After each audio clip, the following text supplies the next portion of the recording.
Hello, my friends, and welcome back to the book of Judges. Today we're going to start in chapter 17 with the man named Micah. We can see here that Israel is in kind of a state of anarchy where religion has kind of corroded by superstition and society has been corrupted by cruelty. And the great sense of Israel being a nation under God has kind of completely broken down. And we're going to see that with these judges, and it will actually be the end of the book of Judges. So we start out with Micah, a man named Micah. So in verses 1 through 13, Micah has stolen some silver from his mother, and now not realizing that her son has done this, she utters curses on the thief. And then when he returns the silver to her, she tries to cancel the curse by offering part of it to God. Now, Micah has the silver made into an idol, and this is kind of a curious mixture of true and false religion, offering something precious to God, which is encouraged, but also making an idol when she does this, and that's a forbidden thing, obviously. So Micah enjoys being religious. Okay, he's got this. He's got a shrine set up with an ephod, which is the thing that the priests wear, and he's got idols. And so remember, in Aaron's time, that the ephod was a special garment which would cover kind of the chest and the stomach of the priest. But by now, the ephod was probably something that could be carried, but still, the ephod was associated with God's guidance and his blessing. And Micah appoints one of his sons as a priest. He makes his own son a priest. And this is kind of a do-it-yourself religion which will be banned in Israel in the future. Now, the worship of God is not to be reduced to an exclusive, private, local action. There's only one God, and he is to be worshiped by everyone in one place, which is the temple in Jerusalem. And this, of course, is then. It's not the same way now. You can worship God anywhere, but for the Israelites, they had a different set of rules that they needed to follow. Now, when Micah takes on another priest who is actually from the priestly tribe of Levi, he feels that God will show him some special favor. But this is a mixture, again, of worshiping the true God and also idols, and then substituting right doctrine for warped doctrine. So he's kind of like halfway there. He's partially right, but he's not really right. And that's a kind of a state where we can see our world, really. And if you attend church and kind of half-heartedly worship the Lord, but then you go home to your idols, those things, and I mean, most of the time today, we don't have wooden statues that we pray to or worship to. Hopefully none of you do that are watching this video, but just in case you do, that's not good. But for the rest of us, the things that we look to as kind of our source of satisfaction, our deliverance, our maybe like your safe place, your happy place, these things can really become idols in our lives. And when we look to those idols in times of need instead of to the Lord, then you might have that same kind of unholy mixture that Micah has as well in this passage. And the Lord clearly commands us, do not have other gods besides me.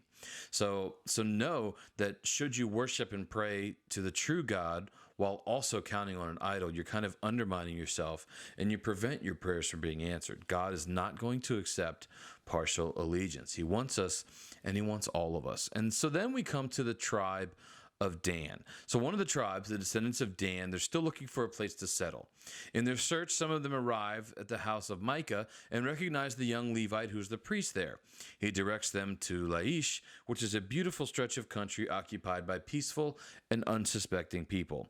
The advance guard returns with the full force of the Danites. They take the contents of Micah's shrine, the ephod, the idols, and the young Levite to give them good luck in conquering Laish. And so Micah kind of protests in a little bit. He pretends like he's going to go to fight, and then when he realizes that it would be like him and a few of his buddies basically against a full army, he just had to kind of slink back home with his tail between his legs. So the people of Laish, they're also kind of defenseless against this big army that the people of Dan have brought. And so Dan wins the territory in the northernmost part of the land of Canaan and keeps Micah's idols in the shrine at Shiloh. And the young priest is named as Jonathan, a descendant of Moses, but all has been done by deceit, superstition, and brute force. No one has tried to discover or to do God's will. And this is going to be a common theme. These people are doing things without asking God, and they're going to have to pay consequences for this because God wants to be a part of everything they do. He's promised that he's going to take care of them and do all these things for them, but they're leaving him out of the equation, though, for the important stuff. And then that brings us to chapter 19, which is an interesting tale of a Levite and his concubine. So a Levite, who is a member of the priestly tribe, is living with his concubine or slave girl, and they're on their way from Bethlehem to Ephraim. They take special care to stay with fellow Israelites at the town of Gibeah, which belongs to the tribe of Benjamin. They expect shelter and hospitality, but receive none. So at the beginning of this story, the Levite is with the people of his concubine, of his woman there, and her father tries to tell them not to leave. Wait. Go first thing in the morning. And he keeps doing this day after day after day. And eventually he's like, no, look, I got to go. And then they end up leaving probably at a time they shouldn't have, because they didn't have enough time to get all the way there. But thinking that he'd be safe dwelling amongst God's people, he thought he would be fine. And then we'll see here in this story, that's not the case. So he's at the town, and he's about to just sleep in the town square with his concubine, because no one is willing to have them come into their house, which is, again, not something that God's people are supposed to do. They're supposed to look out for each other and be hospitable, especially in those days where they didn't have the Motel 6 or the Holiday Inn Express you could just check into. You're supposed to take care of travelers and treat them as your own family. And so eventually an old man comes in and he takes them into his home. And so he saw them staying out there, and obviously he knew that something was up, or that they weren't going to be safe there. So he invited them to come into his house to try and keep them safe. But during the evening, some local men come pounding on the door, demanding to have sex with this Levite. And of course, this is a man, and these are other men, so we've got another issue here. The Levite then saves himself by sending out his concubine to them. They essentially have their way with her all night, and you can fill in those blanks. And in the end, she's laying dead on the threshold of the house, and she's just laying there. The people have gone their way. They open the door and they find this woman laying there. Now, if this whole episode sounds familiar to you, it should, because it's very similar to what happened in Sodom and Gomorrah before it was destroyed by the Lord. It's important that you notice here that God's people, who are called to be holy, ended up being just like the Canaanites that they had driven out. The Levite is appalled at what had just happened, and the security and respect which the tribes of Israel owe each other has been breached. An innocent woman has been unspeakably abused and done to death.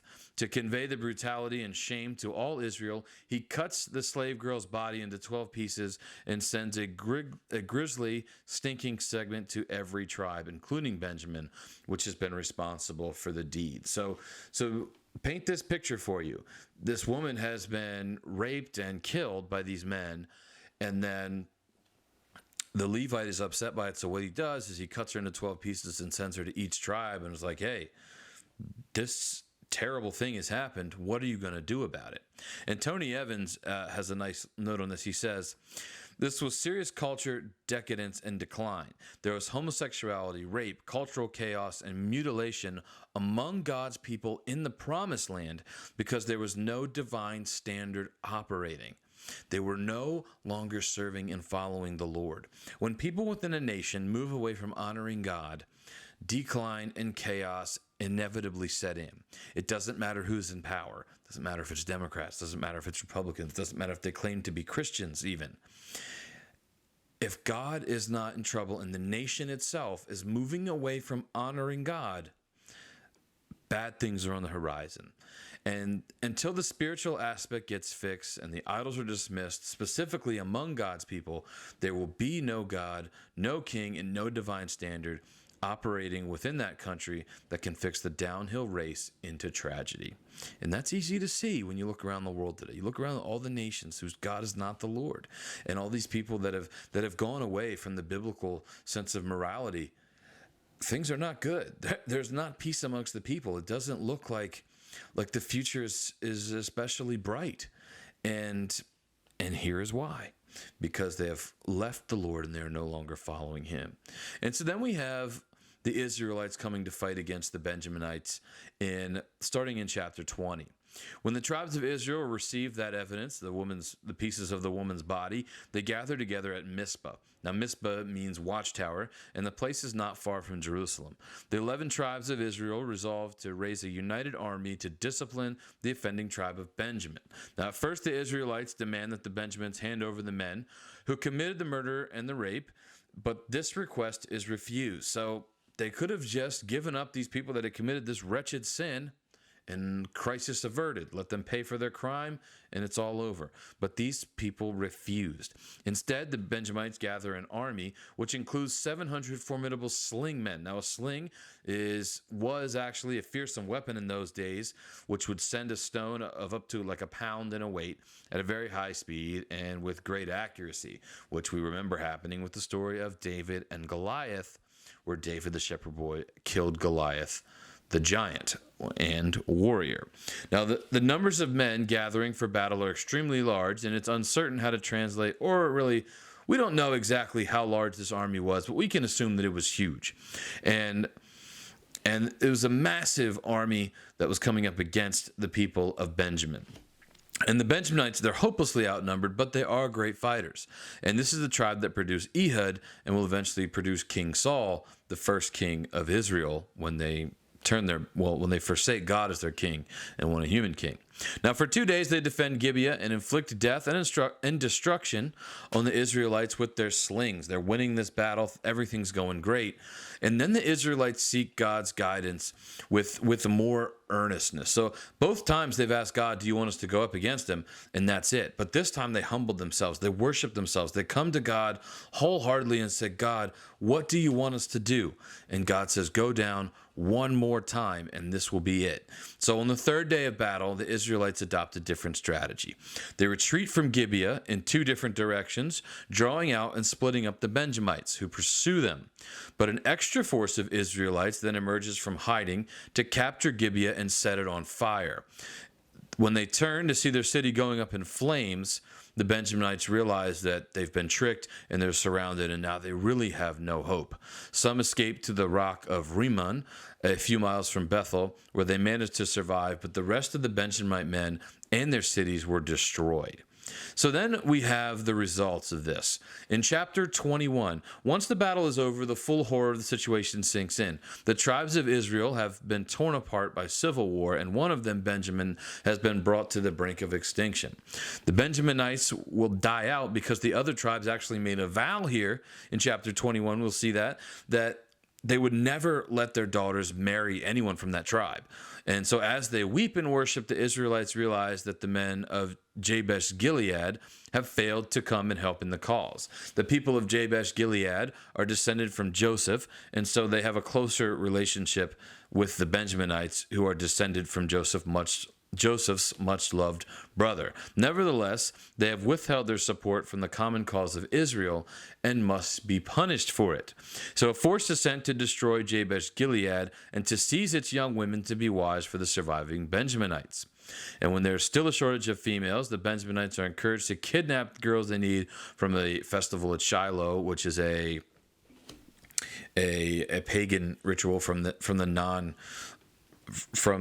Canaanites, the people that were already living in the land that had not been driven out. So there were some women that had not known a man before. They were not married. They had never had children. And so they would go and they took those women, and then the people of Benjamin were able to continue. They did not die out, because it doesn't take a rocket scientist to learn that if the men of Benjamin had no wives, then they could not reproduce and the tribe would die out. And they did, though, turn that over and find a way around that. So God's holy people, they lurch from moral disaster to impetuous bloodshed and high-handed injustice. There's no wisdom, sanity, or restraint. The people of Israel are no better than these wicked nations that God helped them to drive out. So, and this book actually ends with him saying, there was no king, and they did what was right in their own eyes. They had turned from God to idols, and the Levites had really facilitated the departure. Remember, we had this Levite in this story that basically was a priest for hire. He wasn't serving God. He wasn't doing what God wanted him to do. He was serving whoever would pay him to be their priest. That's not the way it's supposed to be.